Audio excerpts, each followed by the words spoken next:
Praise the Most High Yah, the creator of everything seen and unseen, known and unknown. He's given us another day, y'all. It's a special day today because today is unlike any other day that came before it. It's not going to be like any other day that comes after it. It's special and unique, just like you if you're watching this now at a later date. I'm the Mad Trucker, and this is the Morning Drive Live.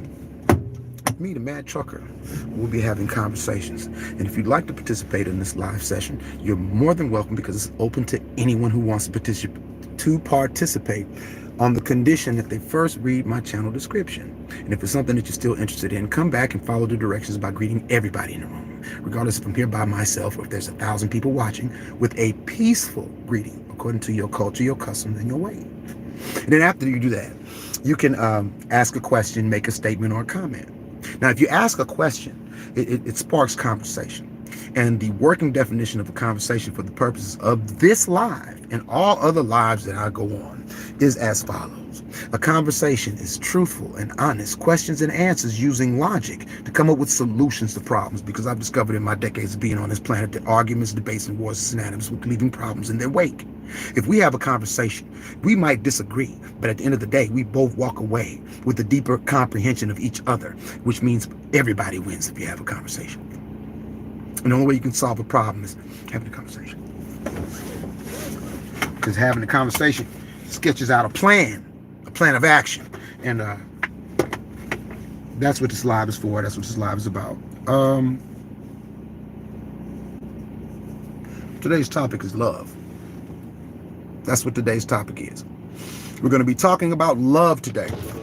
What is love? What is your definition of love? Do you love yourself? If you do love yourself, do you love others? Now, I'm not pushing religion, but what I'm saying is love has to be defined. The best definition that I have for love is an action. Love is an action. So logically speaking, if love is an action, that means hate is inaction. If somebody hates you, they don't say nothing to you. They'd watch you burn if you were on fire, wouldn't pee on you to put you out. And that's the topic for today. Love. What is your definition of love? I've given you my definition. If it's skewed or if you find fault in the definition, let's have a conversation about it. And see if we can come to a mutual understanding. And like I said, if you don't want to participate in the comment section, that's fine. But if you'd like to participate in the comment section, let the first thing that you type be a peaceful greeting according to your culture, your customs, and your ways. And Edwin Canton, shalom. That means peace be unto you. Thank you for joining this live. You don't have to participate in the topic, but that's the topic for today is love. That's what today's topic is. Love. What is love? Can you love your car? Can I love this car? According to my definition, yeah, I could, but there's something missing with that. Shalom, Jonathan. Thank you for joining this rising. I appreciate you joining this rising. For the conversation today, today's topic is love. And we're going to be talking about that today. What is your definition of love? I've given my definition. Love is an action. And hate being the direct polar opposite of love. Hate is inaction. If somebody hates you, they're not gonna pay you no mind. They're not gonna pay you no mind. They're not even gonna think of a plan to try to sabotage you. I mean, out of sight, out of mind. That's hate. And I appreciate the like and sub. I appreciate that. On that note, Jonathan, I want to let you know I'm not monetized by YouTube, TikTok, or any social media platform. I go live and I produce video content on social media for the channel description. This is all about the channel description. I don't ask for money. I don't make any money from YouTube. I'm just hoping that people would read the channel description. And regardless if they participate in the live or not, to actually do what it says in that channel description. Because we've all been lied to. All of us. I don't care how old you are, how young you are, how dark your skin is, how light your skin is, who you like to sleep with or who you don't like to sleep with. We all have been lied to in one shape, form, or fashion about the reality of society that we live in. To accept things as norms when they're not. To point fingers at each other and try to, cut each other down. When, at the end of the day, if the person's actions are not impacting you directly, they should be free to do whatever they want to do. Sorry about that, I hit a bump.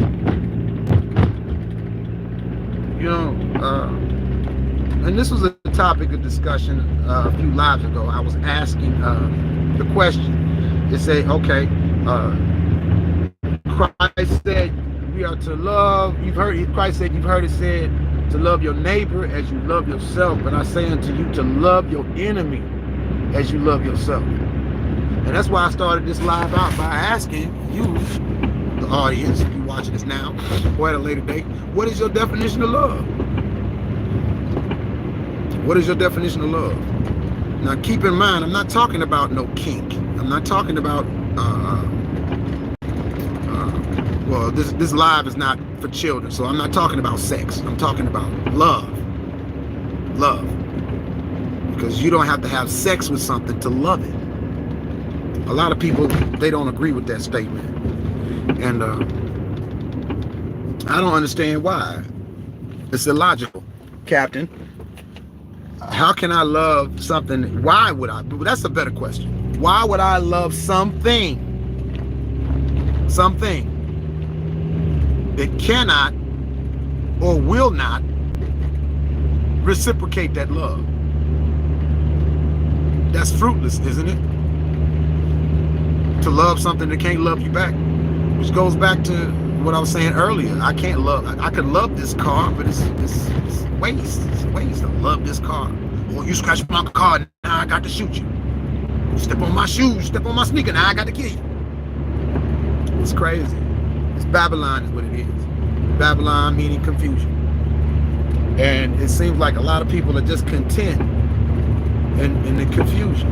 I'm not gonna be. Because the truth makes you free. It doesn't set you free, it makes you free. Because whoever you are, if you're watching this now or at a later date, you were born free. It wasn't until they put your name on a birth certificate that's when you became a slave. You got that social security card, birth certificate, become a slave. And if I'm gonna be a slave to anything, you're gonna be a slave to the truth. The truth that walked among us, that gave us directions. If we wanted to go where he is, I want to go. A lot of people claim they do, but they're not working on it. I'm working on it. I'm gonna keep working on it. And I'll be the first one to tell you I do a piss poor job, but I'm still trekking every day. Every day. Be thankful. Like I said when I started this live, today's a special day. Oh, well, thank you for joining us this Rising, Jonathan, and you can come back anytime, man. I appreciate you. Shalom. That means peace be unto you and your family, man. Thank you for joining. I hope you got something out of it. Shalom. We have to come out of it, though. We don't have a lot of time left playing around. We really don't. I'm not one of those guys who go, oh, the world's gonna end, the sky is falling, and you got... That's not me. That's not what I'm saying. You have to realize that the Most High exists inside and outside of time. The Most High created everything seen and unseen, known and unknown, exists inside and outside of time. That's why no man knows the hour of his son's return. And when his son returns, according to the scripture, he's going to judge the living and the dead. That's how I can say it with my whole chest out. Ain't nobody in heaven or hell yet. I wish these pastors, these preachers, these so-called reverends, because I don't revere no man. Because if you revere a man, you already lost. You revere no one, it's not even the Most High, is a respecter of persons. That's respect. You're talking about reverence. Because they call them reverend, don't they? That doesn't make sense to me. I don't revere man. I'm not gonna call so-called. That's why, you know, they'll tell you these things don't matter. They'll tell you these things are irrelevant. They'll tell you that if you don't do the Christmas and the Easter and all of these things the way we're doing it in the church, then you're lost. You're going to hell. Wait a minute. Hold on. You mean tell me the Most High was so busy in your jackleg soul pirate having but to come tell me where I'm go? Like I don't have a Bible and can read it for myself?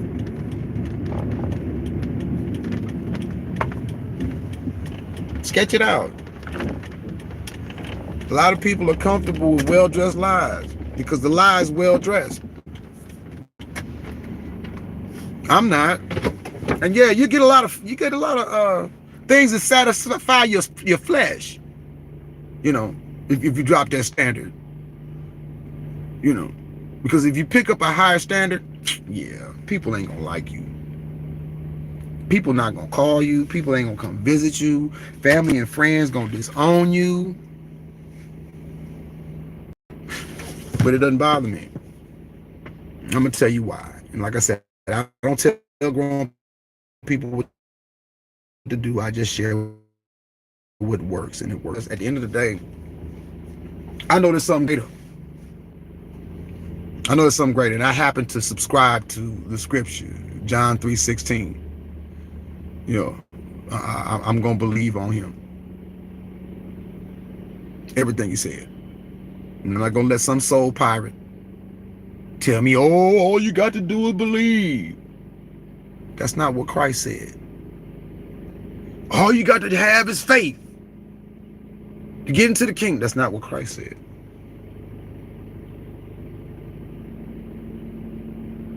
Oh, you got to work your way into heaven. You ain't got to have faith, you got to work. That's not what Christ said. Faith without works is dead. You need both. Faith in the Mashiach and work the way you said work.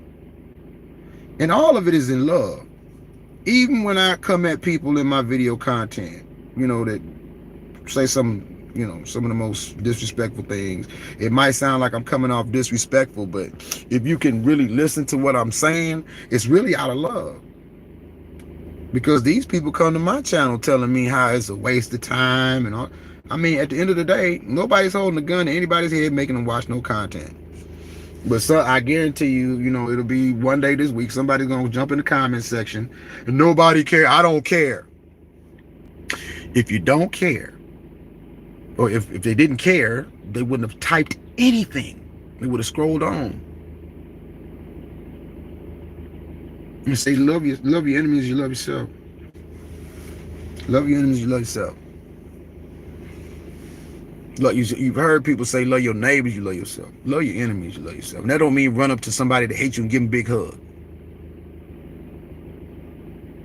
Discern that person's spirit and treat that person accordingly. Address that person accordingly. That's all. Address people according to their nature. That's their nature. That's the only way you can address them. Because if you don't address them according to their nature and according to their tongue, it's not going to get through. It's not going to get through.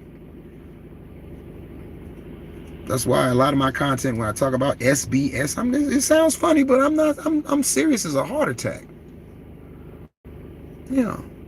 And I always say, you know, that wax, that cream, that salve is not skin tone specific. Anybody can slather it on.